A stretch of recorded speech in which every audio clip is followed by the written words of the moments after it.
کے مزہ آئے گا۔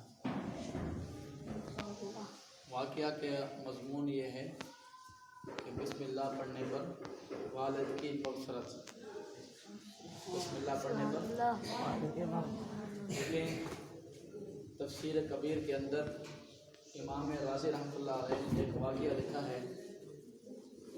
ایک مرتبہ حضرت عیسیٰ علیہ السلام کہیں جا رہے تھے تو ان کا گزر ایک قبر سے ہوا، قبر سے ہوا تو ان کو کشف ہوا۔ دیکھیں انبیاء علیہ السلام کا معجزہ ہوتا ہے، اللہ پاک ان کو معجزے کے ذریعے، کشف کے ذریعے ان کو وہ چیز دکھاتے ہیں جو عام انسان نہیں دیکھ سکتے۔ اور دیکھیں یہ کشف اور معجزہ یہ کہ برحق ہے، کشف اور معجزہ یہ برحق ہے۔ دیکھیں وہ جا رہے تھے تو ان کشف ہوا کہ قبر کے اندر عذاب ہو رہا ہے، قبر کے اندر عذاب ہو رہا ہے۔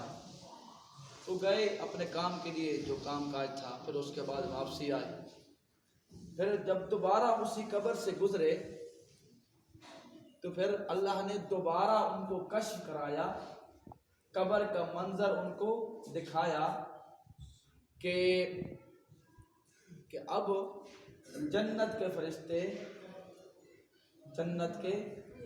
فرشتے ان کی قبر کو جنت کا باغ بنایا ہوا ہے، قبر کو جنت کا باغ، جنت کے طبقات ان کو بنایا ہوا ہے۔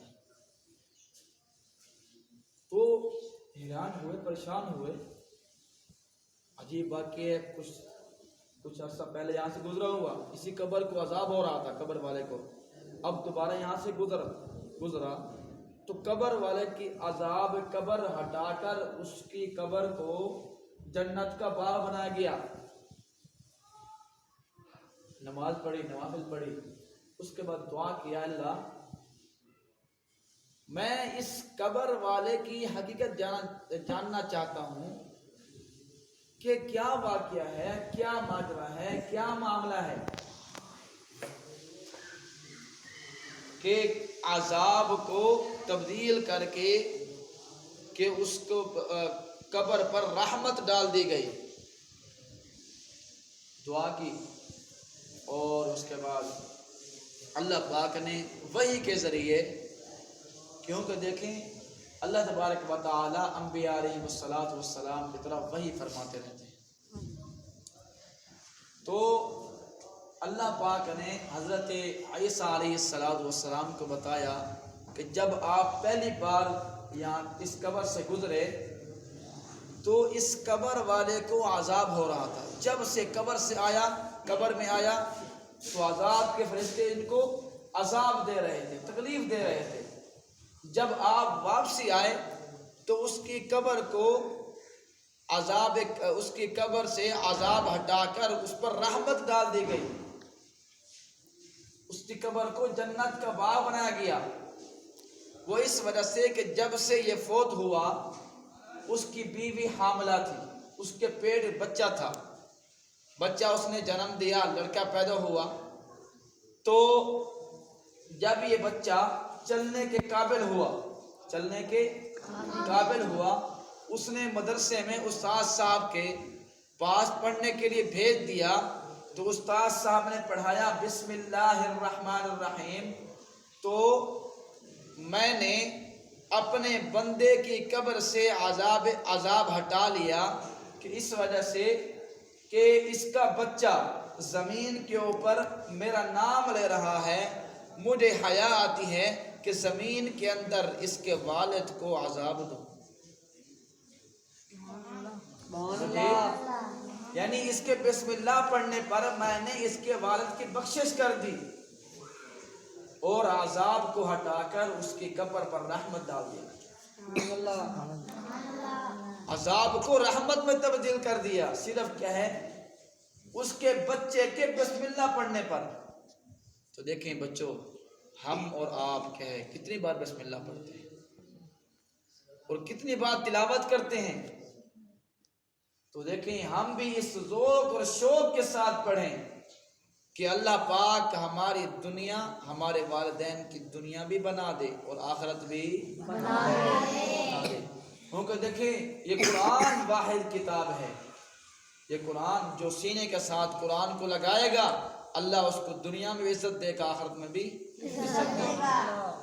آخرت میں عزت کیا ہوگی؟ دیکھیں دنیا میں اللہ پاک عزت دیتا ہے اور دکھاتا بھی ہے۔ آپ دیکھتے ہیں کہ دنیا کے کتنے بڑے بڑے تاجر، دنیا دار اور بڑے بڑے یعنی زمینوں کے مالک، خزانوں کے مالک، محلوں کے مالک اور کے گاڑیوں کے مالک سارے پیچھے ہوتے ہیں۔ مسلح پر کون آتا ہے؟ جس کے سینے میں قرآن ہوتا ہے۔ سبحان اللہ۔ اللہ نے اس کو دنیا میں عزت دی اور آخرت میں عزت کیا ہوگی؟ حدیث مبارکہ میں آتا ہے کہ کل قیامت کے دن اللہ تبارک و تعالی حافظ قرآن کو جنت کی 10 ٹکٹیں دیں گے، جس کو ہم یوں کہہ سکتے ہیں کہ جنت کے 10 پاسپورٹ۔ آج تک دنیا کے اندر ایک مثال ہے، اگر کوئی آدمی کسی کو 10 پاسپورٹ دے بھی چل گئی اپنے رشتہ داروں میں، جس کو جو تجھے پسند ہے، یہ 10 پاسپورٹ ہیں، 10 بندے اپنے یعنی ادھر سعودی میں لے لیں مفت میں، تو کتنا خوش نصیب ہوگا اس کو مفت میں ملیں گے۔ تو دیکھیں فرمایا کہ کل قیامت کے دن اللہ پاک قرآن، حافظ قرآن، جس نے قرآن پڑھا، قرآن کے مطابق زندگی گزاری، قرآن پر عمل کیا، کل قیامت کے دن اللہ پاک اس حافظ قرآن کو جنت کی 10 ٹکٹیں دیں گے اور پھر وہ اللہ پاک فرمائیں گے جا جہنم سے جو تیرے رشتہ دار ہیں جن پر جہنم واجب لازم ہو چکی ہے، وہ ان کو جہنم سے نکال کر جنت میں لے کے جائے گا۔ دیکھیے واقعہ آپ نے سنا کہ بسم اللہ پڑھنے پر